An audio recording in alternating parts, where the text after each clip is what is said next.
Synopsis of the Books of the Bible. James. By JND Darby. New Testament. James. Chapter 4. The judgment of unbridled nature, of will.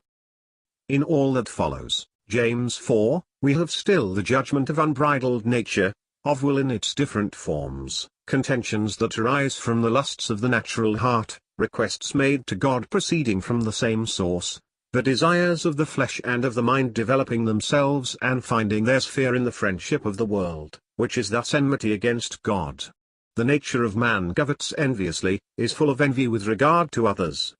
But God gives more grace. There is counteracting power, if one is content to be little and humble, to be as nothing in the world. The grace and favor of God are with such a one, for he resists the proud and gives grace to the humble. Upon this, the apostle unfolds the action of a soul directed by the Spirit of God, in the midst of the unbelieving and selfish multitude with whom it was associated, verses 6 to 10. For he still supposes the believers whom he addressed to be in connection with the law. If they spoke evil of their brother, to whom the law gave a place before God, they spoke evil of the law, see note. According to which his value was so great. Judgment belonged to God, who had given the law, and who would vindicate his own authority as well as grant deliverance and salvation. Note.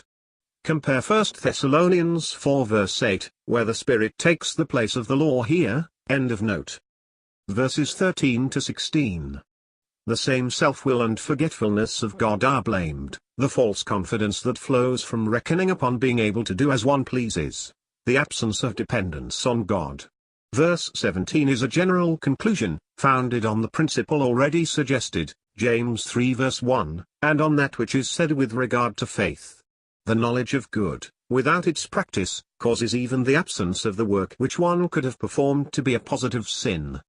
The action of the new man is absent, that of the old man is present. For the good is before our eyes, we know what we ought to do, and do not choose to do it, there is no inclination to do it, we will not do it.